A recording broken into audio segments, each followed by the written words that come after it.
up nicely. It's the Drew and Fuse Show. The Drew and Fuse Show. The Drew and Fuse Show. Yeah, they clean up nicely. Yeah.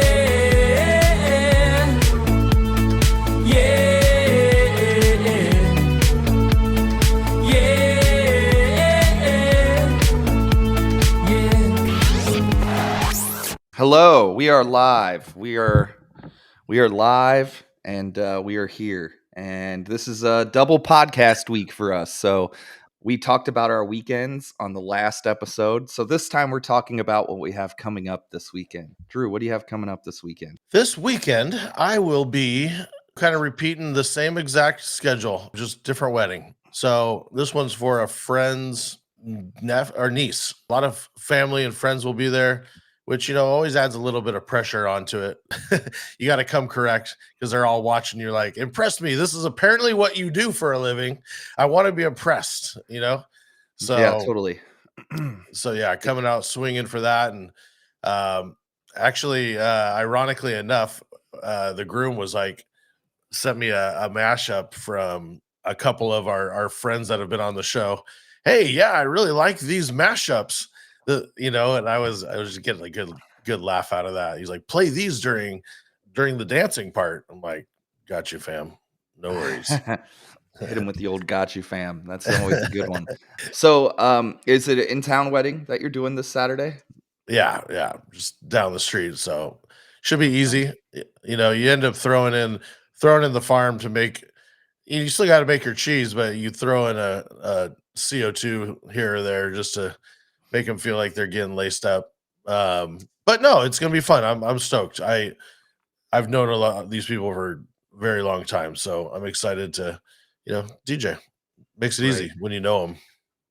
I got the same kind of schedule as well coming up this weekend. Fishbowl Friday, Red Leprechaun Saturday. Sunday, I'm playing the day shift Killer Queen set. So it's a 4 to 8 p.m. thing there on the banks, which you've been to all those spots, so you kind of know the drill. And that's what I got. The Reds are out of town again this weekend. I was going to ask you real quick. It's hard to not just go to like keep it mellow because you're feeling mellow for those day shifts, right? Right. But at the same time, people are out to party. So, I mean, I'm just saying this as I've gone doing more and more of these. It's like you almost have to just come out fucking swinging to keep everybody there.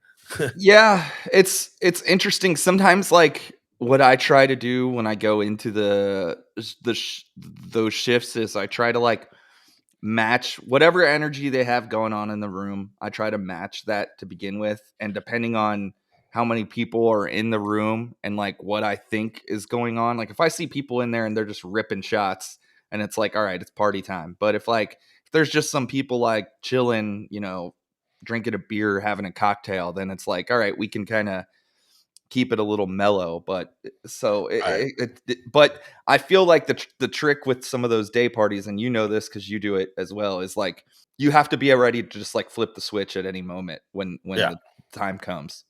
Yeah, I just think we go into it feeling slow, and so we're just like, all right, yeah, mellow vibes.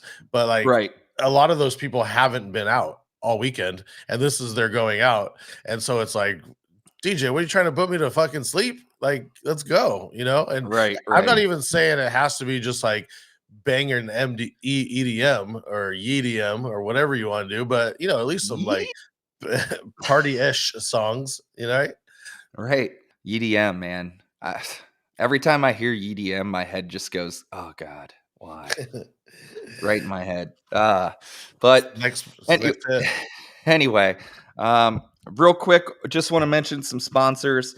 If you use promo code DAFS, DAFS, that will get you 50% off your first 3 months or 30% off an annual plan at Crate Hackers. Drew and I do the final Tuesday hackathon of every month, and we've been doing music episodes here on the podcast. If you enjoy those music episodes, basically the hackathon is that just live. So it's free. Anybody can come. You can talk to us. If you're brave enough, you want to show us your crates, we'll pick those apart or tell you how great they are. Done that on some of the episodes before. But it's just we kind of pick a theme and we go with it. The last one was sing-alongs. That whole episode is live on the Crate Hackers YouTube. You can if you want to see what it was like and skim through it, that's live to do that. Drew, anything you want to add? Yeah, I would say for the deal that you get hooked up with, if you haven't tried it out, the app is worth every cent of it. You can, if you do weddings and you get a Spotify playlist, it basically searches your whole library, spits out a crate in Serato. So I think it's worth it just for that. And the banger button and a bunch of other little things that you get in it. So it's not just about the playlist. It's grown into this basically, I don't know, unstoppable thing. It's just keeps growing and growing. So can't recommend it enough. We do actually use it and believe in it. So yeah, and I think it's to the point where even veteran DJs can get something from it. I think like everything should be seen as, if you're a veteran DJ, you got to think of things like a tool. You might not use every tool in your toolbox all the time, but if you think of it that way as something to help when you're in a situation, you're definitely going to get something out of it. And I think it's worth checking out. Also, if you haven't, you can use promo code Drew and Fuse Show. That will get you 30% off your first month of activation on directmusicservice.com.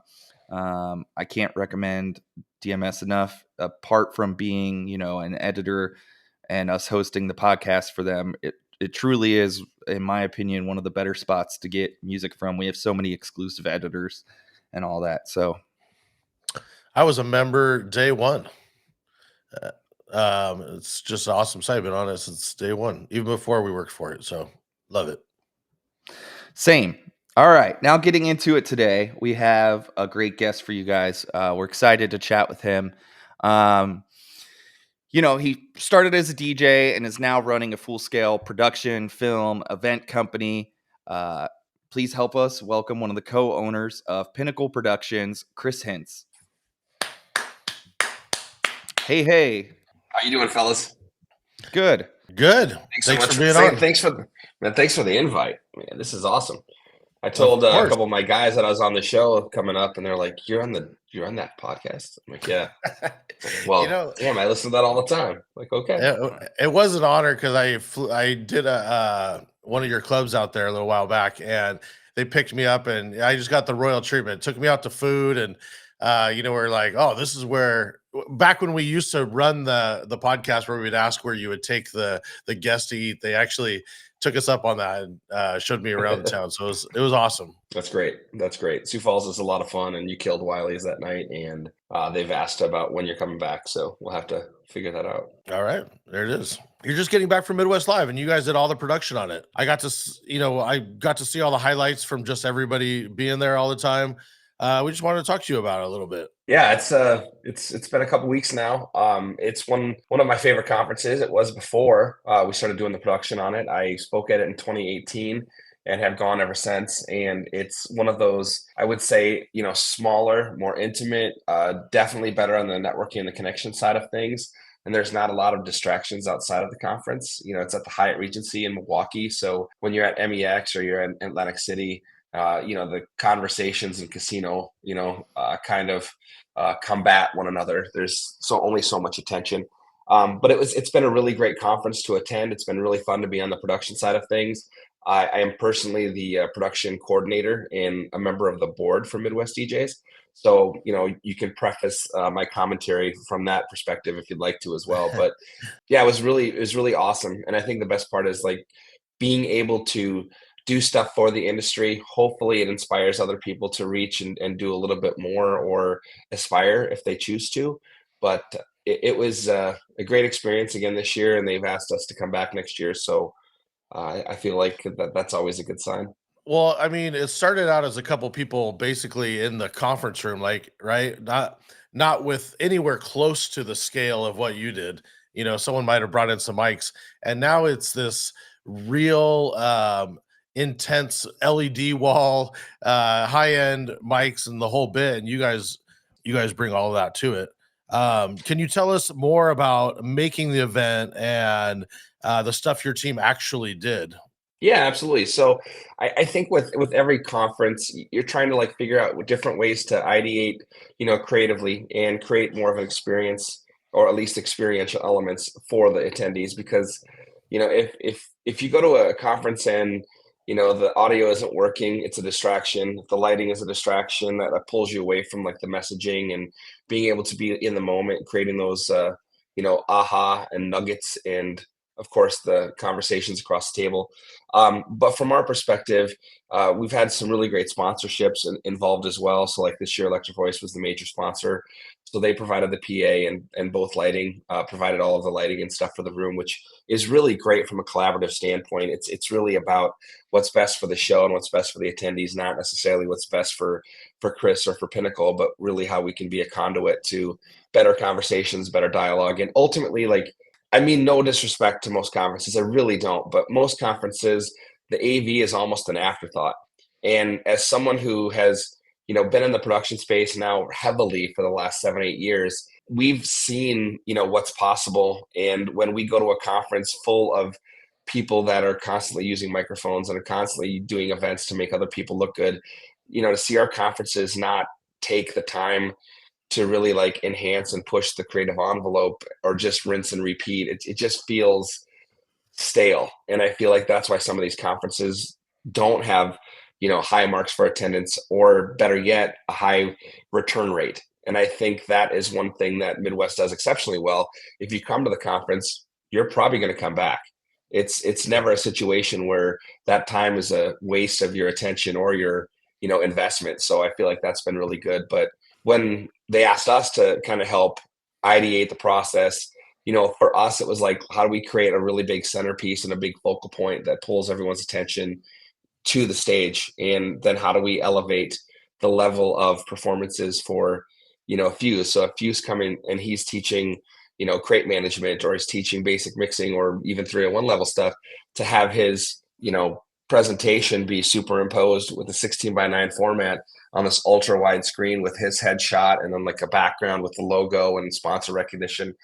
Like, it's just like, how can we elevate those things, even if they're a little bit, just so that over the course of the 2-day conference, that there's so many little things that happen that make it so much better. It's not one major thing, it's all of these things. And our team was responsible for some of the content, but they were also responsible for, frequency checks and mic checks. And we had a really good, show caller, Sean Schuldine, who's also on the board, just making sure everything is set up really well so that the speakers can be really confident in their delivery and, again, create really good attention. So yeah, just having the right sizing of is not a distraction, right? I think me and Fuse played at one of the shows. I guess I won't run anybody to the bus, but the sizing was, giant black bars everywhere.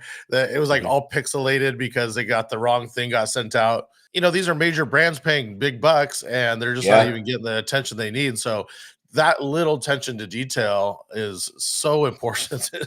I mean, it's just so important. Well, it's like, if you're going to have this giant LED production, like thing there, you might as well use it to the full potential, or it's just kind of a waste. You might as well have just put up a TV and just put the logo on the TV and been done with it, Yeah, I would tend to agree. And I think, that's one element too that I'll touch on. I think from like a team perspective, what makes our team so great is that our graphic designer has just as much invested in the overall success of the event than the person running the microphones or the person running the presentations. Because if they don't do things for some eye candy, everyone has these tools. How to utilize them? Yeah, right? But tech people aren't always the most artistic. What I mean? They're very, hey, plug this in here, I know exactly where this goes, but they're not out there creating Picassos. That's not their wheelhouse. So you need both. Both is just as important. What do you think were some of the highlights of this year's show? Like, some of the things that you were proud of? I would say from an execution standpoint, we were really close to perfect. And none of us are ever perfect, right? We're gonna miss that intro and a song. We're gonna train wreck one track over 4 hours, and we're gonna remember that train wreck. Then we're gonna remember all of the songs we put together, right? But I would say we had somebody sent a review after the conference that was very glowing in regards to the production. That we had one mistake that people knew about, and it really wasn't our mistake. It was the presentation mistake. It wasn't something that we did or didn't do. But to have that be compared to some of the other major conferences that we've been involved with too, just the high caliber was really, really nice. But as far as like the highlights for me, are always like the table talks. That's one major thing that Midwest DJ does. They have different topics that get brought up, and then it allows you to be able to have this close conversation with 8 to 10 people if they choose. I mean, some of the tables had more than 8, and some people had 4. But it allows you and some of your colleagues to work on the same things together. And regardless of what we're doing or what industry you're in, the more brains that you have involved in that, the more different processes that you can see, because none of us are reinventing any wheels. It's some of us have a need in the personnel standpoint. Some of us have a need in the gear acquisition standpoint. Some need banking and finance advice. All of us need something. So I think that to me is probably like the staple of what makes that happen. And then on the board side of things, like being on the board, being able to stretch the money as far as we can and create some really, great opportunities for speakers that aren't necessarily in the DJ world, but that everything that they do from a marketing standpoint or from a personal branding standpoint, that to me is really great, because we were able to get a speaker that is, at a third of what they normally cost to get them to come and speak at our conference because of the relationships that we built. So, but you talked about like the screens, like that was like the screen design. So, oh yeah, it looks awesome. Kind of hard to tell, but yeah. No, it's impressive. So, I watched a lot of the, I know a lot of the DJs just from going to all the conferences over the years, and I saw everybody's stories, and the parties looked amazing. I liked the lighting on the wall. Brian, I know, like programmed a lot of that, and both lighting brought all that stuff in, and it was impressive. Just curious, maybe like giving an insight into what you guys have planned for next year. I mean, it's impossible to please DJs because we're terrible people, and growth is almost impossible to. You could say, "Hey, I'm going to make you $1 million if you come to this thing next year," and they're going to be like, "Well, I went to this other conference and I could have made $2 million." It's like, fuck you. But what is the envision do you have at all for next year to possibly bring in or make it better? Maybe a name change. I don't know. Just throw that one out there. Yeah, well,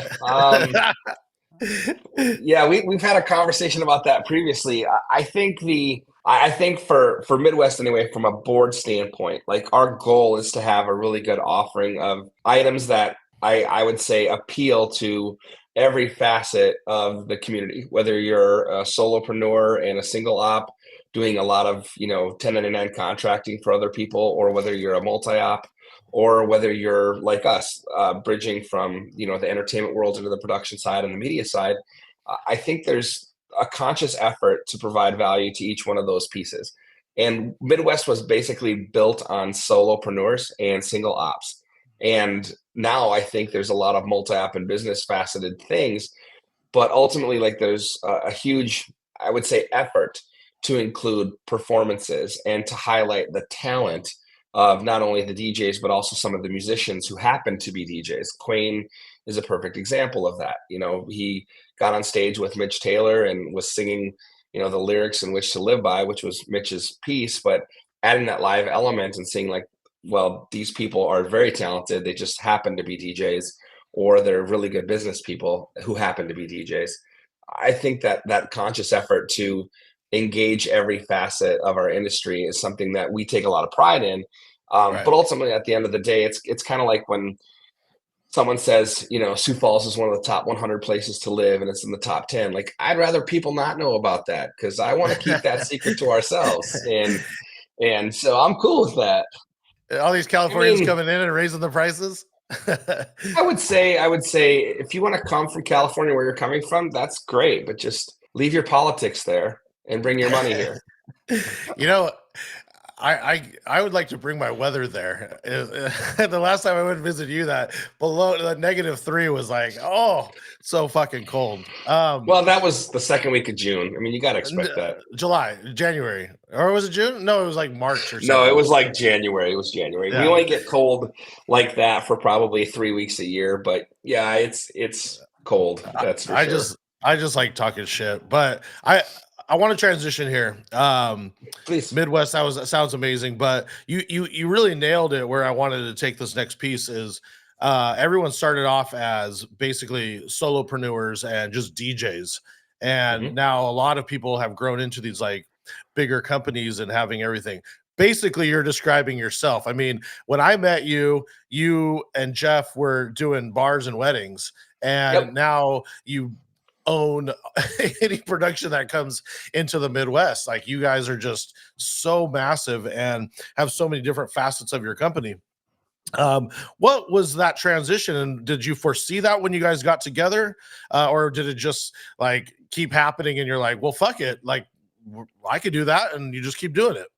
That's a great question. I don't believe that Jeff and I ever foresaw this 10 years ago when we first got together. Like, we first developed our partnership in 2014, about 12 years after I started the company and about 8 years after he started his company. So we were really good friends who happened to be in the DJ industry.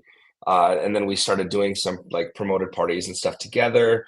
We had a pretty big sandbox, and, he has a really good network of people. So it was a really, really good merger.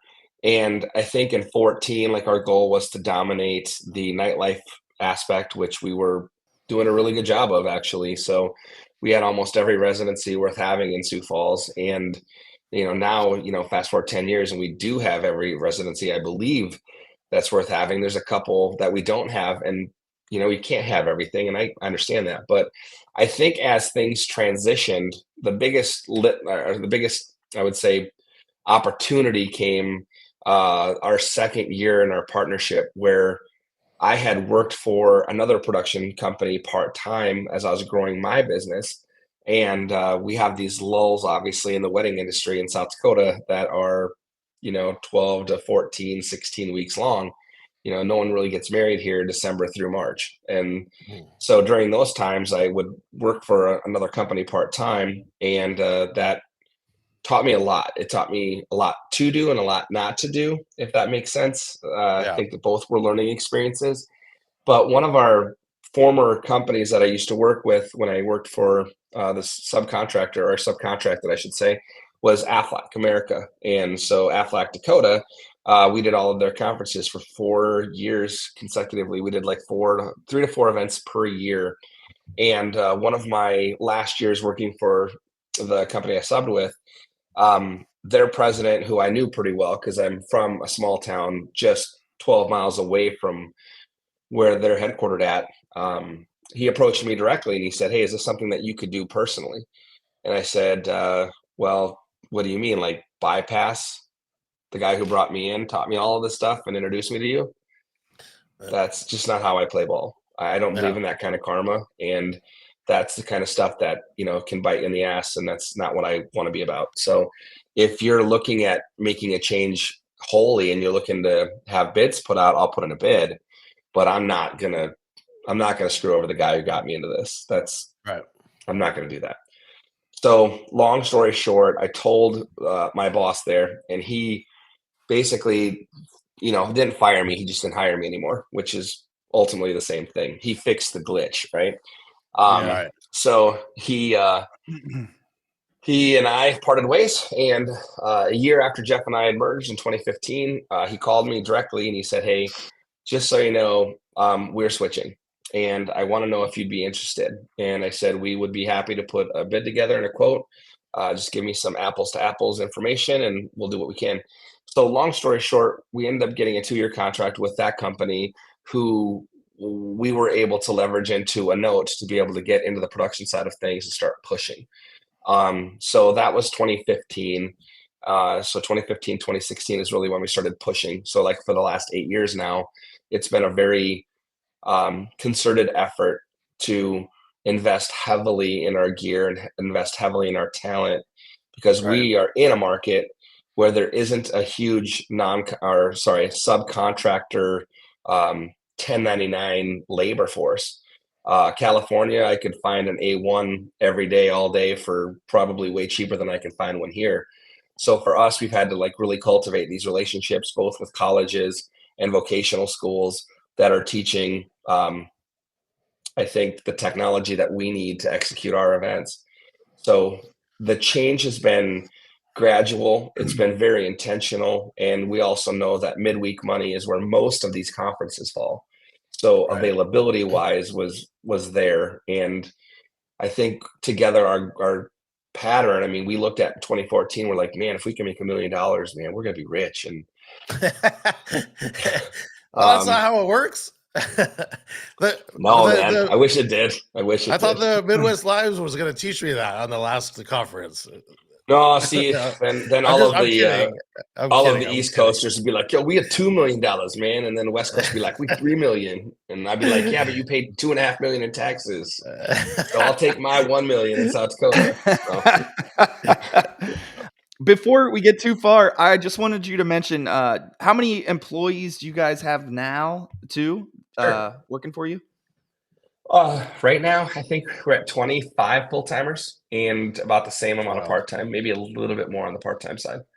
But 25 full-timers, and all of our full-timers have full benefit packages, healthcare, dental, vision. So we're very, very conscientious of being a good employer and trying to do what we would want done if we were working for someone else. Be very conscientious of that. We get so many different types of DJs on here, and I just want to press for the DJs that are coming up and, you know, are interested in possibly growing or doing anything else, that you almost had to get a business degree overnight. I mean, you're talking about seriously, you're talking about giving your employees like full benefits and all this stuff. I mean, you were a DJ a couple years ago and now you're doing all this stuff. It's nuts. It's wild to me. I don't think I'd ever could do it. I know a lot of people who can, but wanting to and doing it are two different things. And it's totally okay. I think the hardest part about growing a business in general, not necessarily a DJ business, but is understanding that you have to kind of put yourself third. You know, your employees and your clients are definitely 1 and 2, and sometimes they flip flop in order, but they're definitely 1 and 2, and you're always third. And that means sometimes your family is fourth, and sometimes, you know, other things get out of alignment. But when you're building a brand and building a company, culture is extremely important, and how you take care of people is extremely important. And all of us have had opportunities to work for other people, whether directly or indirectly. And I think those things kind of shape, you know, what you want to do with your company. And there are limitations, of course. We all have limitations. When you're starting to push like the upper echelon of the market and being the most expensive company in the market, there's not always a lot of room to grow up without sacrificing events and numbers. That's just the way this works. So it's kind of a balancing act. But I think Jeff and I both started each other's businesses, right? His business with Musical Edge and mine with Pinnacle Productions. We both started it because we wanted to do a few things. We wanted to go out on the weekends and make money instead of going out on the weekends and spend money. And then we wanted to be social, and we wanted it to be fun. And really, what job, you know, I think we have like one of the best jobs in the world. We get paid very well to play other people's music, not our own, their music. And we get paid handsomely for that. So I think when people, DJs especially, because we all like to bitch and complain, but when you start bitching about like all of these events that you get to do, like where's the gratefulness in that? Where's the thankfulness in that? Because that stuff translates exceptionally well to other people. Like this is an opportunity, right? It's not an obligation. And I think people need to understand that opportunity and obligation are not the same thing, and to stop looking at things through a lens of obligation. Like I have to, and my bride wants me to do this. Man, you get to play other people's music, and you get to be a part of their family, and you get to be the freaking man if you kill it. That's a great thing, you know, and I think a lot of people forget that. So even you guys go as far as when I came out for your first Friday, you'll bring out a whole LED wall. And this is just at one of your residents. It's one of your bars. Like, you don't have to do that. You're just bringing it out to expand and make it the club better, because it's, you know, it's what you get to do and you want to be proud of it. So no, I mean, you practice what you preach. That's for sure. Thank you. I also want to say it's awesome because as somebody who's in a world of, you know, owning and having employees, it is very hard. So I praise you for like the putting yourself third and everything else first, because it's really is what it takes to make something great. Yeah, because you're nothing without your clients or your employees. Like you're nothing. And I know that there is also the counterpoint to that, where it's okay to realize that most businesses grow because the demand for the person who started it is more than he can handle. So, like when I started the company, my availability was limited. I was only 52 Saturdays and 52 Fridays. And if that, demand outweighs your availability, expanding so other people can help. And that's really how most businesses grow. They don't grow because you hired someone. They grew because of that, demand for that service or product was more than that one person or two people could handle. And I think you can say those things without being arrogant or cocky, but also understanding that once that happens, then our role is to maintain those relationships with those clients and then also cultivating really mutually beneficial relationships with your employees and being conscientious about what it's going to take to make them have fun on the weekends instead of spend money on the weekends, and how we can make their life easier, because most people who have a job or want a job, I should say, have at least one, usually two. You still DJ weddings. This isn't all just business, right? You're actually still out there grinding, doing weddings and clubs and doing the whole bit. Well, so I think 5 years, probably 6 years ago now, Jeff and I raised our rates so that we were at a $5,000 minimum, price point on a Saturday. So if you want us to do a wedding, it's $5,000. And if you don't want it, it's okay. And that's really kind of where our stuff came, because I think the year before, Jeff and I were both doing like right at the 50, 45 to 50 mark. And year one, when we went up to 50 or went up to $5,000, I think I did 3 more weddings than I did the year before. And it's kind of how it's been. So I've been doing between 40 and 47 weddings for the last like 7 years. And I feel like for me, weddings they're just a really great opportunity to not only like create something really great for other people, but also to know that event is better because you're in it and you're a part of it and you're advocating for them and you are a part of a dream team. Like they're assembling a dream team for the day, and the music and the soundtrack is one of the biggest pieces. I look at it as an honor. I really genuinely do. And I think that the way, we present ourselves as masters of ceremonies and the formal aspects of things, I think most of us earn our money long before we ever push play on open dance floor. Like I genuinely do. So for me, I think that's a big thing. And also it's like one of the only places I get immediate gratification. I don't get immediate gratification. Like 10 minutes before you guys were here, my New York Life agent was here and we were talking about some things to do with, life insurance and, possible other employee benefits. And like, that stuff's not fun. I don't get any enjoyment from that. But, you play a dance floor and you got people coming up to you, high five, and like you're killing it or whatever it is. And then you get this like gracious hug from the bride and groom, various levels of inebriation at the end of the night saying you were awesome, you killed it. And like, that stuff's fantastic. Like, I don't care who you are. Like, none of us got into this industry because we wanted to do spreadsheets. All of us got into it because we love music, and hopefully we tolerate people, but hopefully you love people too, Yeah. So that's why I still do weddings. I still get a lot of enjoyment from it. I think it's awesome, and I think it's being realistic with yourself is a good thing too, because it allows you to do the stuff that you don't like while still entertaining the stuff that you do like. And one of the things we wanted to alley-oop into this is that you just did Priyo and Joni's wedding, and it was all Star Wars themed wedding. Do you want to tell us a little bit about that? Yeah, so you have a very highly educated listening pool that listens to this and probably listens to a lot of things. So I will say, I'll preface this with Priya and Joni and I have been friends for probably 15 years back from the Vault days. And my business partner, Jeff and PJ, as we call them, were part of it was called the iParty Crew, like Iowa Party Crew. And it was Drew, PJ, and Jeff, and a couple other guys. And they used to do all of these like really awesome parties. And PJ, for those of you who don't know PJ, is a Red Bull freestyle champion. That dude is one of the most intelligent DJs, producers, could play a ton of instruments, and is just the most humble dude. And he had asked me 2 years ago, he's like, hey, we're getting married in a couple of years, would like to chat with you about our wedding. And I'm like, why would you want to talk to me about your wedding? Like, I'm this old crusty white dude who's not at all in the club scene or touring or creating any content. I just kick ass or try my best to kick ass at weddings. But so he approached me about it, and he was very straightforward. He's like, it's going to be May the 4th, Star Wars themed wedding. We're going all in. We're we're asking all of our people to dress in cosplay, and we're bringing in the local legion of Star Wars people. So That's authentic amazing. costumes, Star Wars themed all the way through, lightsabers, Yeah. So I would love to have that conversation with you. And that's a, no pressure situation, right, fellas? I mean, no pressure there at all.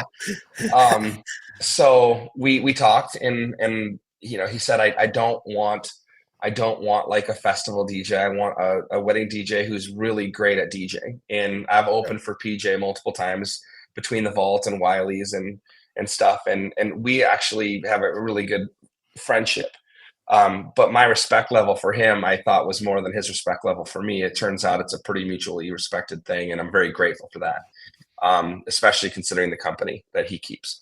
So when he asked, we said, let's go, let's do this, right? And he wanted our media team to document the event too. So it was not only me, it was also our media team. So he's making a very sizable investment, in our team and our talent. And the ideation process was probably the most fun that I've ever had trying to figure out a wedding in my whole life. Challenging, absolutely. Pushing the envelope on some things, absolutely.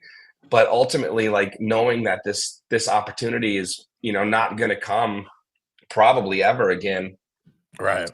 You just embrace it, man. And you like, how can I make this better? And so over the course of the last couple of years of planning, it's everything from, how do we bring in these like wall sticks to make the bar look like the Star Wars cantina? How can we use some different wash effects and lighting so that it creates that, red, green, blue ceiling and that, ambient feel? And then how can we turn this apple orchard, white tin building into a club afterwards? And I can't even tell you how excited I was. I mean, I'm still like jacked about how it went, but it was the most nervous I've ever been for a wedding in my whole life. And I'm 20 years in, knowing that I'm fully capable of doing all of the things that need to be done to make it great, but like still knowing like, this is PJ, this is Priyan Johnny. He's the dude who did on an SB2, the Peter Piper routine. Like, I can't do that. You know what I mean? That's not me. But then also knowing like there's probably 30 other DJs in that room that you guys know, like DJs are like, I want to play that track. That's a shitty transition. Not hype enough, too hype, blah, blah, blah, but there was so many incredible people there. So that was like the first part. And then the big surprise came like 10 days before the wedding. We're doing our final meetings with PJ and Jade. His wife is just, God, she's awesome. She's so freaking awesome.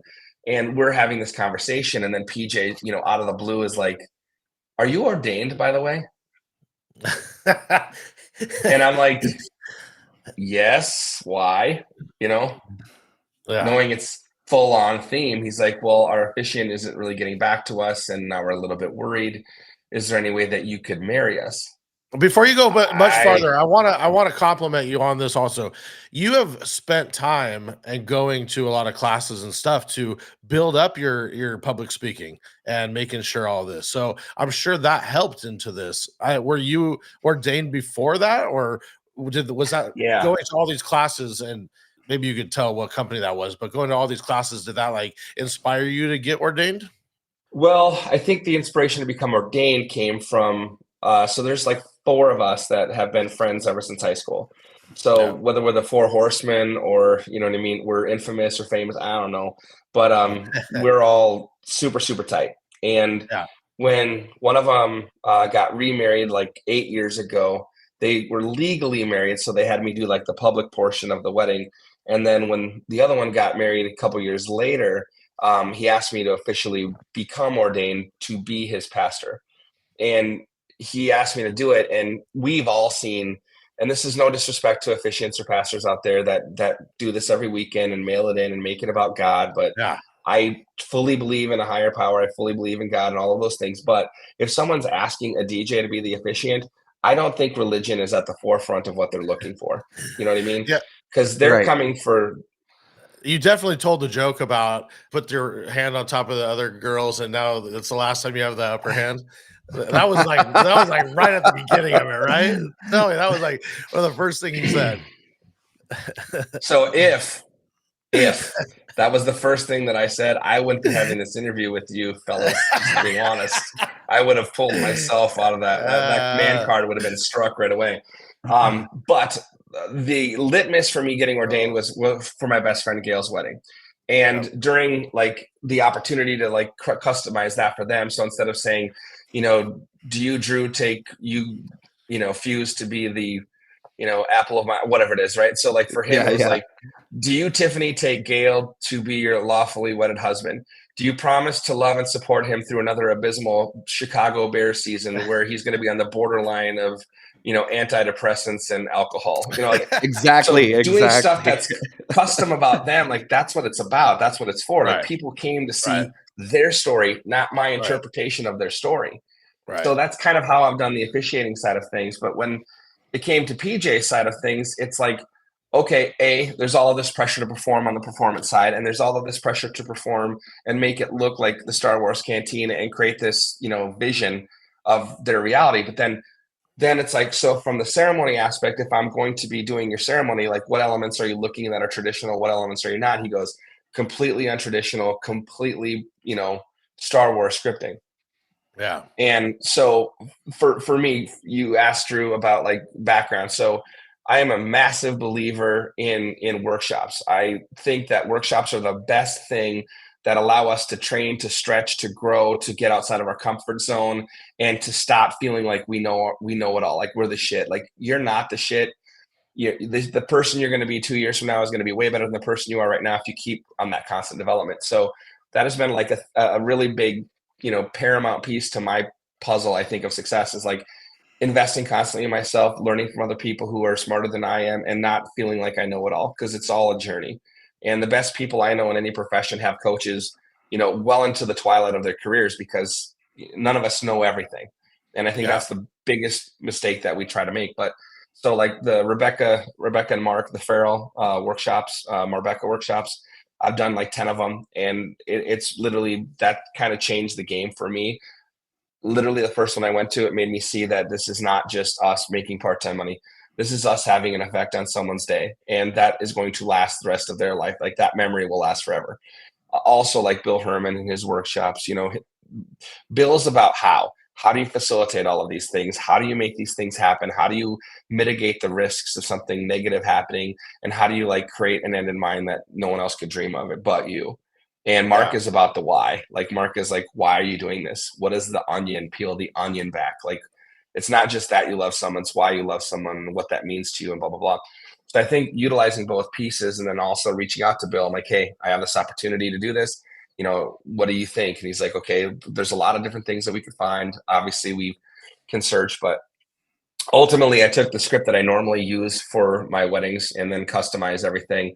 Used a little bit of ChatGPT for help on terminology and pieces, and created what I genuinely feel is a amazing script that was executed really, really well. And it doesn't matter what I think, it matters what the guests thought. But I reached out to PJ. I'm like, here's the script I have. Let me know what you think. Because there's zero way I'm not getting approval from PJ about his wedding ceremony. Like, I'm getting approval. And he's like, I love it. And so I sent him a message, and I'm like, okay, now, do you want me to be like, good evening, ladies and gentlemen, welcome to PJ and Jade's wedding? Or, ladies and gentlemen of the galaxy, welcome to the intergalactic cosmic festival of love that is PJ and, you know. So I did full-on voice acting for the entirety of the ceremony. And I'm actually looking forward to getting the audio from our video team, because one of the dudes that was there, who not sure of his role, but I know he worked for Pioneer. After the ceremony is done, he goes, "Are you a voice actor?" I go, "No." He goes, "You should be. That was awesome. Like, that was awesome." And then there's another dude from Pioneer. His name is actually Drew also. He's the one that developed the new turntables, the CS512s. He was my tech support for the day, because not only did PJ ask me to do all these things, but PJ got a requisition from Pioneer to send us like 15 speakers and the Omnis Quad, so that we could do like their ceremony and the reception with all Pioneer gear. And it was something that was also heavily documented by the Pioneer marketing department, who was also at the wedding. So like, no levels of stress or complication, right, guys? Like, right? Yeah, everything. So I can honestly tell you that at 11 p.m. when I was done that night, we're packing up and out the door at like 1 because there's a lot of shit to pack up. I don't know if I've ever been more relieved in my life for something to be over and more stoked at the same time that it happened. We got to the hotel room at like 1:15, and I think I saw 1:15:38, and I was out. So, it was a great opportunity. I couldn't be more grateful for that. Like, it was a once in a lifetime event, and I was so honored to be a part of it. That's amazing. Well, and what you were saying about when doing the ceremony and being ordained, Ashley and I just got married in February, and we were, going over. Man. I didn't know that. That's cool. Thanks. We were going over officiants and stuff, and I was like, I really don't want some guy that we don't really know to marry us. And then so we asked one of my best friends, his dad, to do it because we think he's hilarious. And I was like, he'll just do him and it'll make it about us, but he'll be himself. And that's what we ultimately ended up doing. And what you basically said was how I felt about, and I probably couldn't properly put it into words what I wanted, but you saying that was like, yes, this is exactly how I feel. Like there needs to be some you in every element of the wedding, I feel like. Yeah, and I think there's a time where it can be more about us as DJs and performers, and I think that's when, like, during the open dance floor and stuff. But I think everything else is in honor of the couple. And ultimately, if you're not honoring the couple, you're doing them a disservice. That's just my personal opinion. It doesn't mean I'm right. I'm from the Midwest, so I know I'm wrong. It's totally okay. Well, if you lived in California and said it, you'd be right. I'd be actually really left if I was. Dang. Totally okay. I'm just giving you a hard time. Getting bashed over here. No, not at all. I'm a full-on libertarian, so I fall right in the middle, which is exactly why I live where I live.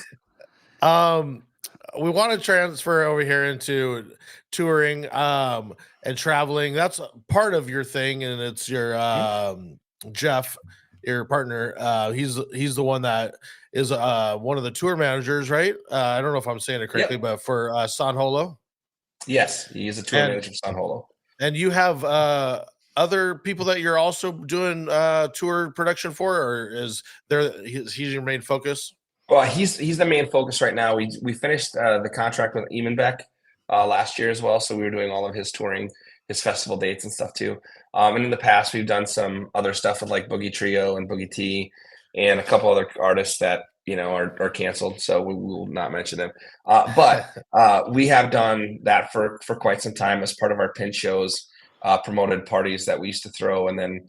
You end up getting a good reputation with artists, kind of like what you had said, Drew. Like, we bring in these artists, we give them the white glove treatment, treat them well, pay them well, and just make them feel special that they came to our market. They don't have to, they got to, and that always goes back to management. And then talent agents hear of these things, and then you get these opportunities to do like these local Midwest runs of tours, because it's hard to bring in like a 4-wall from LA to do a Midwest tour.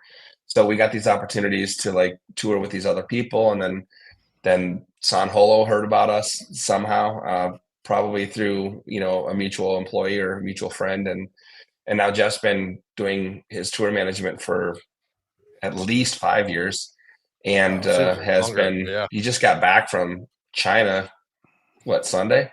So he was in Tokyo and China, and his stories were full of like sushi on conveyor belts, which made me super jealous. But so Jeff has been able to like really understand that side of the scene, and that I think has like been a crucial element to the success that we've experienced too. Is Jeff is seeing all this cutting edge stuff that's happening in the touring industry, and he's bringing it back here to our market where we become the innovators, and that has proven to be extremely fruitful on a lot of fronts, and very, I would say, adding to the bottom line and credibility of our organization. But it's also allowing Jeff to fuel those pieces of things that make him happy. And whether it's Jeff trying to make happy, or, Sean or Dante trying to make happy, like, I want all of our employees to have things that make them happy, and to be able to be on a prominent stage like that and have these relationships that he's built. I mean, the vision and stuff that Jeff has been able to execute for our clients he's a freaking genius, guys. I mean, Drew, I know you know that, and Infuse. Oh, he's the man. Probably don't know Jeff, but that dude's one of the brightest people I've ever met, and I couldn't be more proud of him. So. Yeah, he kills it. He flew into town, and I think he might have called or texted me the day before. He's like, "Hey, I'm going to be in LA," and I'm like, "Oh, I'll pick you up." The Shrine, right? He was at the Shrine. I can't remember where it was, but I picked him up. We get to the place with maybe 10 minutes to spare. He jumps on, does a full lighting show for Sano. Like, I mean, we're talking like minutes, and he's like calm and cool and collected, and I'm like, I'm stressed out, you know. And so no, it's like blowing me away. I'm like, and he's like doing it all live and just killing it. He's like, oh, that's it, and then let's go backstage and do this. I'm like, you're a fucking animal. Yeah. It's, dude, he's business all the time, man. He's business all the time. And again, I am one of the most blessed people to have him, you know, as a partner and as a friend, and it's just mind blowing. The things that have happened in the last 10 years, there's zero way we could have anticipated it. But again, it's just what happens when you get the opportunity. How are you going to embrace it, and how are you going to make it yours, and, you know, bringing value to other people. I think that's kind of like the cornerstone of what's made us successful. Yeah. I just want to ask, besides booking the Drew and Fuse show for Midwest DJs Live, is there any other personal goals you have for this next year, like within Pinnacle or whatever? Yeah. I mean, we have some financial goals that we'd like to hit this year, and I think we're going to be pretty close to it, or hopefully exceed it. Pretty big for us. I don't really want to share that publicly. No offense. Yeah. That's but okay. I do have some goals there. And then I think the other piece is that, you know, we started doing EOS this year. So the Entrepreneur Operating System, Traction is the book it's based on. I want to get through that and to really start working on some of the like policies and procedures, because the saying is like your company always falls to the level of the process that it has. It's not the people, it's the processes. And so we're heavily documenting SOPs on the backside of things, and we're working towards, you know, ways to like create more, I think, communication, you know, reinforcing our core, or like our mission statements and our core beliefs, and just really having that really immersed in the, you know, the culture of our company. And I think on top of that, it's also like more community involvement, more visibility, and being able to be networking and connected. And I think business is the byproduct of the relationships that we build. So if you're not constantly working on the relationships and, you know, again, that value add that you can add to people, we all have decisions and choices to make. And when it comes to entertainment, that's no different. We just want to be, you know, at the table for those decisions. And that really is a process of relationship building.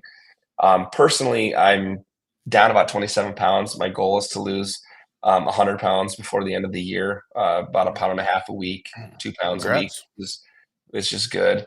And then the other pieces are to like really like, what is our like 10-year plan with my wife and with our business, and just being more intentional about not sacrificing every weekend for other people, and giving my wife the attention and myself, you know, the ability to really live a life that is, you know, focused a little bit more on our, you know, relationship. And because none of us are going to be here for 50 years. So to me, I want to enjoy life a little bit more now with my wife and be able to do all of those things, still maintain a really solid focus on our business and that core piece, but also to develop some peace within our personal lives and that exploration. And I mean, I find that every time I go on vacation, I come back inspired, and you realize, like, I think a lot of times we get stuck into our own world where, you know, people tell you you're awesome and you believe it.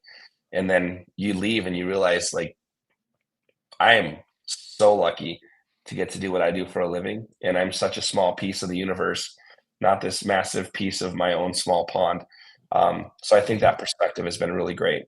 So those are my goals for this year. Love it. That's awesome. Love it. So one of the things we like to do is we ask for a crazy DJ story, or it could be like a night that you vividly remember that was awesome, a night gone horribly wrong that you want to tell, anything like that. We have this little video. I'm going to roll it real quick and then we'll come back. Sure. You're crazy.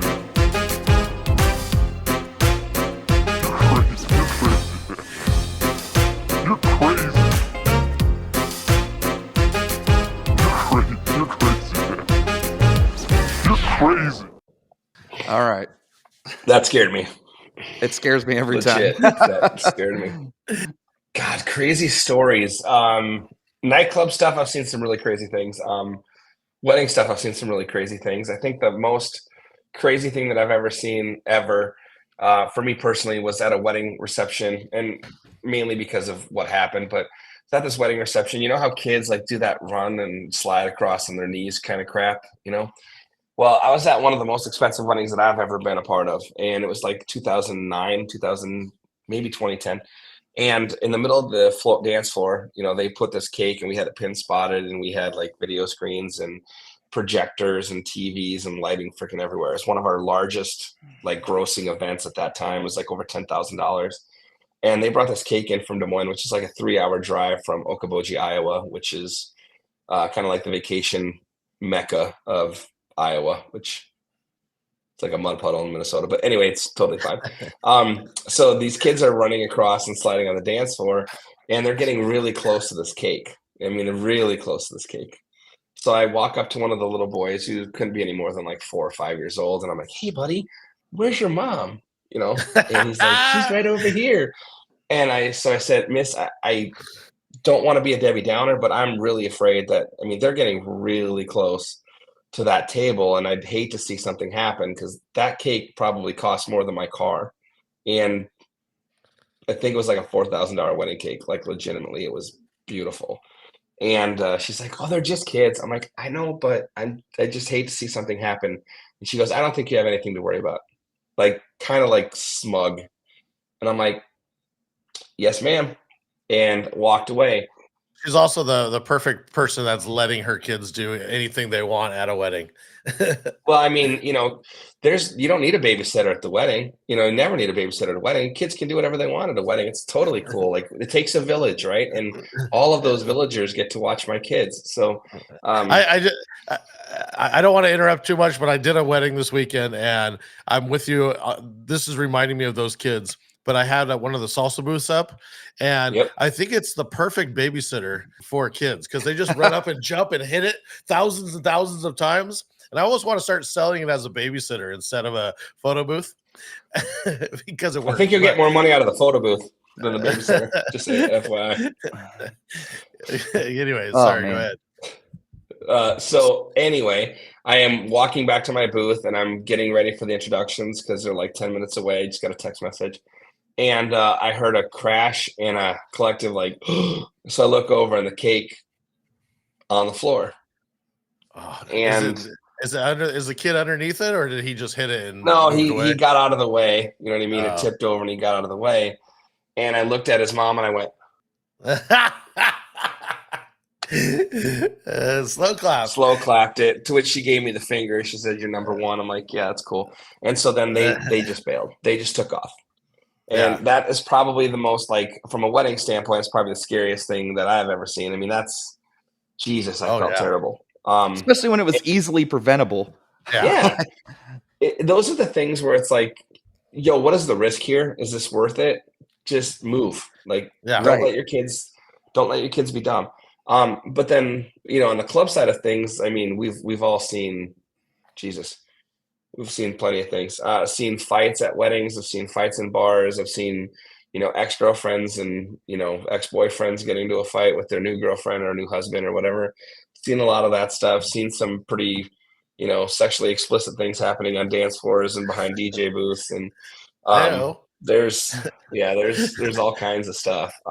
But I think the every story that you have there is like, this person was drunk and X happened. You know what I mean? It's never, this person was sober and him and RJ came from band camp and the baptism and, you know, everything, you know, and then it was crazy. Like they sang the Pied Piper. I mean, none of that stuff ever happens, right? It's always like, Well, my friend Alcohol showed up and ruined everything. So Right.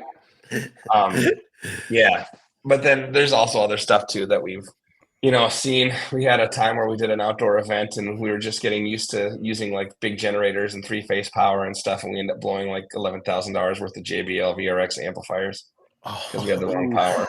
So that was fun. Man. Best mistakes are expensive. That was a good one. I like that. Yeah. One of the last things we like to do, we call the sauce, and it's just advice that you would give to yourself, to younger DJs, whatever. We have another video we'll roll, and then we'll get into it. It's Bootsy, baby. And this shout out goes out to Drew and Fuse, all the way from Cincinnati to the LBC Bobble. Yeah, I was told you guys are quite the chefs, and you got a delicious sauce that you cook up. Ooh, and it drips that swagoo and breaks down the recipe. Yeah, and you giving up the pig, cause it's funky. As in good, that is, finger funkin' good. On the one by the power of the one.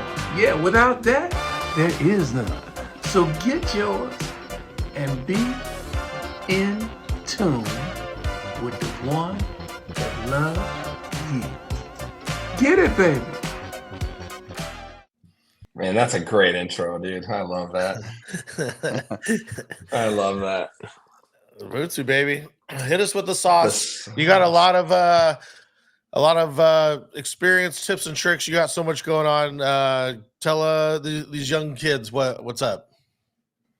The young kids that are starting, I was 28 when I started this, and I looked at guys that were 50 years old as like grandpa, and I never want to do that when I'm 50, and I just turned 50 in December. So as the person who used to be you, I will say that time goes by incredibly fast, and that if you think you have it all figured out, tell God your plan and watch him laugh, because none of us have it figured out. But what I can do is say who you surround yourself with is going to determine a lot of your altitude. Your attitude towards people will determine that as well. But I think also like being genuinely, I don't want to say this from like a Ted Lasso standpoint, but being genuinely curious and exploring possibilities, knowing that you don't know everything. It's okay that you don't know everything, and having the ability to create these relationships in areas that you're weak, that they're strong, and vice versa. Finding your tribe, finding your crew, and then constantly evolving every aspect of your life, from your personal side of things to from your personal to your professional. And then development, it means that. It doesn't mean I've been playing for 20 years and I have 20 years of experience because I've regurgitated year 119 times. It's learning to do things differently, learning to do things better, and then having the humility to know that, you aren't the shit. You might be periodically, but all of us are working towards better things and bigger things. And ultimately, like everything that we've been blessed with could be gone tomorrow. And you just don't know that. And I think when you're young, you think you're invincible and nothing bad's going to happen. And then life does happen. And you realize that, what I thought is super, super important at 28, I had no idea that it would not be at all important at 50. I'm glad for the journey. And I think people need to embrace the journey and enjoy the journey. But I think being able to seek out, people that are substantially smarter than you, that are well off, that, people that you aspire to be, creating that relationship and that network, and then also giving back. If people need help, give people help. There are two types of people in the world: the type of people who try to see through everyone, and the type of people who try to see people through. Be the second. Help people, and you'll be amazed at what happens. So life is full of incredible experiences and opportunities, and I think you should embrace every damn one of them. Amen. Great. That's a great one. Yeah. Really good Totally. Sauce there. Spicy, baby. Well, this has been incredible. I've loved this episode a lot. Same. I really appreciate you being on, and I think you're killing it out there. And it's always nice to hear more. We've had a lot of great DJs on here, and everybody's, I feel like, killing it in their own way. But you guys have really grown something special, and to the point where you're you've got 25 full timers to where it's like you've got 25 mouths you're feeding and their families, and that's impressive. And then to do it in a way that's, you're treating it as a full legit business, I think it's awesome. Well, thank you. It means a lot. You guys interact with a lot of different people, and I think you can be a really good business person without being an asshole. And I think you can be a really good, I think you can be an inspiration to people without being cocky and arrogant. And I feel like there's tons of opportunities there. And I'm just really blessed. I have great relationships with people. I'm very grateful for that. And I also have a great business partner, and I have, accountants and lawyers that aren't afraid of jail time. All those are important. I need to talk to them. Yeah, for real. Can we get in touch with those guys? I need one of those. Happy to help. Is there anything before we go that you want to plug besides Midwest DJs Live featuring Drew and Few Show in the future? Yeah, so Midwest DJs Live, name change, who knows? We'll put that in the suggestion box thing. But I like talking shit, and I'll just clarify here. As a Californian, I didn't. You're from California? I didn't think I was. I'm from Sioux Falls, right here. I didn't think I wasn't welcome. I just thought, it's more of like an area thing, perception. Right? Yeah, and so I went to the show and I loved the show. It was awesome. It was a great show. And, I'm just saying sometimes the branding that we pick when we're young might not be the branding that we see through when we're older. And maybe that time to come to just evaluate a little bit to grow. There you go. There's my 2 cents. Not saying I love it. I love it. And I'd say there's some negative connotation there sometimes, but we'll get back to it. So for me, on the Midwest DJ side of things, it sold out last year. It's going to sell out this year. We've sold more tickets this early than we've ever sold. And the feedback we've got has been incredible. The last 3-4 years has been just keeps growing and growing and growing, and we're outgrowing our space. So we'll probably end up making a venue change, for sure a venue change in the next couple of years. As far as plugging other things, I would just share that the best advice I've gotten, the best coaching I've got has been from 3 different people. On the wedding side of things, the Marbecca workshops, it's the best investment I've ever made in my company, and I literally mean that. It taught me that it's more than just pushing play. It's actually affecting people's lives, and what we do does matter. And that put that in perspective. Bill Herman's workshop was, again, about the how. It's like the logistics. It's making sure that we're doing things that are different and that we're mitigating risk so that we have this odds stacked in our favor and our client's favor. And then from a business aspect of things and growth wise, MentorPods, Matt Radicelli, it has literally been the game changer on the financial side of things. And it's really allowed us to be able to look at a couple of things, like even a 5% fluctuation in the price of nightlife, what that would do for a net gain in revenue and how that affects our ability to hire people and keep people and retain and attract people. I'm sorry. All of that stuff is important. So those are the plugs that I would give.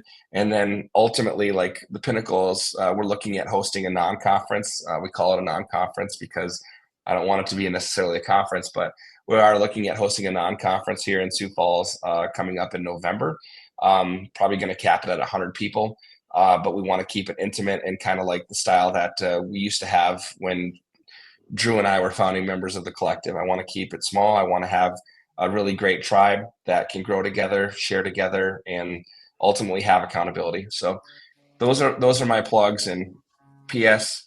In the future, you never ask a bald guy for a plug. It's just not a good look. I'm just kidding. Anyway, thank you guys for having me. I love your show. I'm a huge fan. Drew and I have been friends for a long time.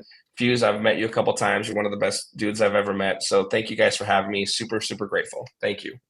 Thank you, man. No, we're stoked to have you on. This is, again, an amazing episode, and you give a ton of really great information. So you guys, if you haven't checked out their website or their socials or Chris's socials, do it ASAP because they're destroying the market. Yeah, they're killing it. So some people look up to there. Thanks, guys. Yeah. that's going to wrap it up for today. Until next time, we'll see you guys later. Peace.